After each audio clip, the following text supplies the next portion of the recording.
In today's video, we're going to be looking at your condensation polymerization. We're looking at the combination of two monomers and not just one. So under your condensation polymerization, you are combining two monomers together, which is going to result in the loss of a smaller molecule. This smaller molecule is typically your water or your HCl. Depending on your monomers that you're reacting together, you may either end up with your water or HCl. There are two types of condensation polymers that we're going to be looking at. This is your polyester, and as the name suggests, you are forming an ester. So you're going to need that carboxylic acid, and you're also going to need that alcohol. In order for you to produce your polyesters, you're going to specifically need a dicarboxylic acid. So you're going to have two carboxylic acid groups, and a diol, meaning you're going to have two OH groups. The second type is your polyamides, and these are formed from your dicarboxylic acid and your diamines together. So here we have an example of your condensation polymerization. So again, each of your monomer were denoted with a di. That lets you know that each monomer has at least two functional groups present. In this example, you're looking at your carboxylic acid group, and you're also looking at your alcohol group. Polyester is actually being formed here. So you're taking your OH from your carboxylic acid and your H from your alcohol, and this is forming your long chain ester, which is known as your polyester. So in this case, there's the elimination of your water molecule. So your esters, which you would meet be right. So your polyesters, which you would be very familiar with in terms of your clothing and your fabrics. There are some common names for your polyesters, such as your tyrolene and your dacron. So the two monomers that react together to form your polyesters are your ethane 1,2-diol and your 1,4-benzene dicarboxylic acid. Again, you're going to have the removal of your water molecule. Your OH is lost from your carboxylic acid and an H from your alcohol to give you that ester in your polyester. So in terms of your tyrolene, in addition to your two monomers, you're also going to need a catalyst such as your antimony 3 oxide or your Sb2O3 and a temperature of 280 degrees Celsius. So this is used to make your plastic bottles and your clothing. So repeating the thing once again, you have your dicarboxylic acid and you have your diol, right? So just like you would have learned under your ester topics, you're going to be forming an ester. So your OH from your carboxylic group and your H from your alcohol is going to give you that ester bond here within your polyester, right? And since your repeating unit is actually two monomers combined, this is what we have here, and the N outside your bracket represents that you can have multiple of this unit to give you a long chain polyester, right? And of course, under your condensation reactions, you're going to have a smaller molecule, and in this example, it's your water molecule. So you just have the formula to determine the number of water molecule, which is your 2N minus 1 H2O. So just like your polyesters, we also have the formation of your polyamides. Again, you're going to have that dicarboxylic acid, but instead of your diol, you have your diamine because we are forming an amide. And the same thing goes as follows. The OH comes from your carboxylic acid and the H from your diamine. And down here you have your repeating unit of your two monomers combined together with the removal of your H2O. So an example of your polyamide is your nylon 6,6. You would probably be familiar with this in terms of your clothing material, such as your tights and your stockings. So in terms of your nylon 6,6, this is made from your hexane 1,6-diamine and your hexane 1,6-dioic acid. And right here you have your repeating unit, which is your two monomers combined. You would have the elimination of a smaller water molecule. So we just looked at your nylon 6,6. Another example of your polyamide is your Kevlar. So this is formed from your benzene 1,4-dicarboxylic acid and your 1,4-diaminobenzene. So again, you're going to have the removal of your water molecule with that OH from your carboxylic acid and that H from your amine. So just a general overview of your monomers and your polymers. Thus far, you should be able to draw a monomer from its given polymer, or draw a polymer from its given monomer. So this is referencing back your addition polymerization of your ethane. And down below here, you're starting off with your alkene. And when you're forming your long chain polymer, this double bond here gets broken. So again, you have your alkane within these square brackets, the line running through the square brackets, and you have your N outside to represent the repeating unit. So the same concept applies to your condensation polymerization, just mean you're looking at two monomers. So regardless of if you're looking at your esters or your polyamides, you're removing your OH from your carboxylic acid group and your H from either your alcohol or your amine group, right? So respectively, that is going to form your ester link or your amide link. Here is an example utilizing your polyester.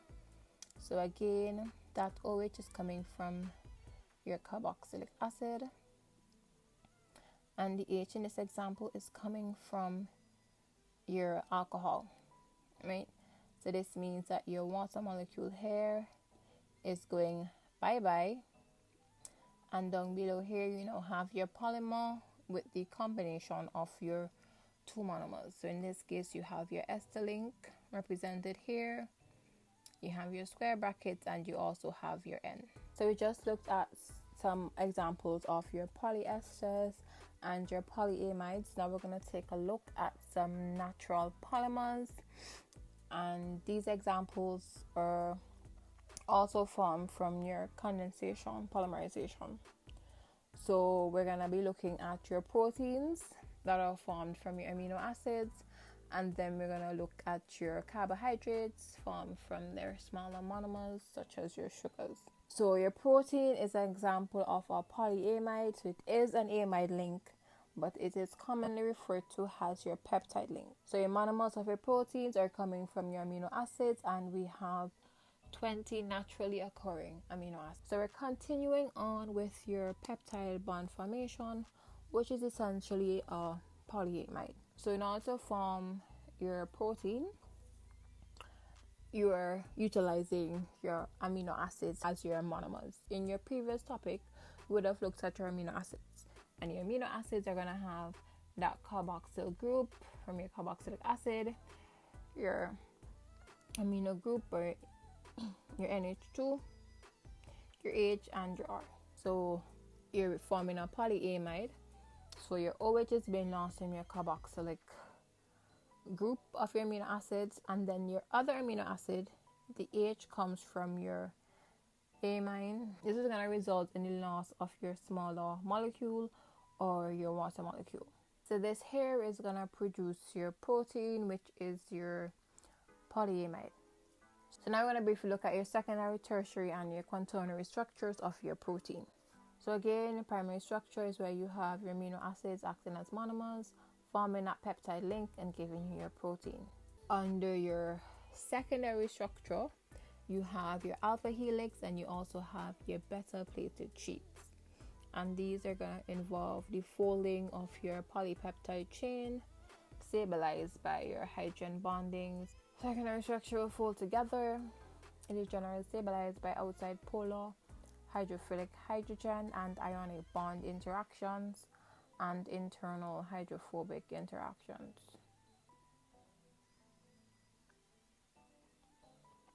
Here you have your different side chain reactions, such as your hydrogen bond, hydrophobic interactions, your disulfide bridges, and those side chains interactions are going to result in your protein chains becoming even more folded.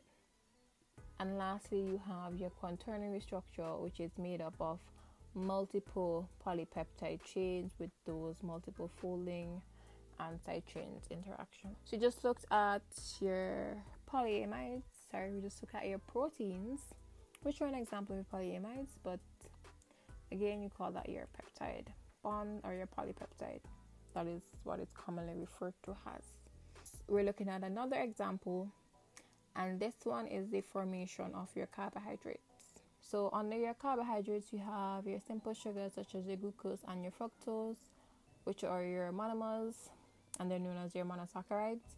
They're going to be combining together to give you that long chain polymer that is your polysaccharide. You're having your OH group from one of your sugars and your H from another, resulting in the elimination of your water molecule and forming that glycosidic bond.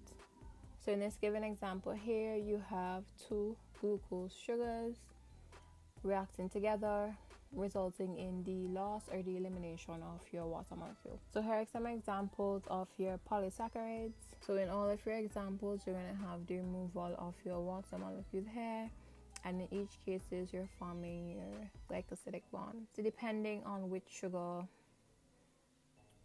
is your monomer, you're going to end up with different polysaccharides being formed. And you are asked to represent the formation of your tyrosine, which is one of the examples in your previous slides, formed from two monomers. So that would have been your alcohol, your ethane 1,2-diol, and your carboxylic acid, your benzene 1,4-dicarboxylic acid. You're going to be removing your OH from your carboxylic side and your H from your alcohol, giving you a polymer, and then you have to also add your water molecule as your second product. So the next set of questions are as follows. Right. So here we have A can theoretically be used to make a polymer. The first question asks you to define a polymer. The second one asks you to identify the type of polymerization that it would most likely undergo. And the third one says to name one industrial polymer which could result from the polymerization process. And lastly, suggest a repeat unit for a polymer made from A. And your final question is stating a structure A shown below represents a repeating unit of your polymeric substance. Deduce the structural formula of the monomers used to form this given polymer here. Right. So this is the end of your topic 4. This is the end of your module 1. I will look at the questions in Wednesday's class, God spare, and then we will start your module 2, topic 1, uncertainty in measurements, which was the topic that your lab on Monday was based on.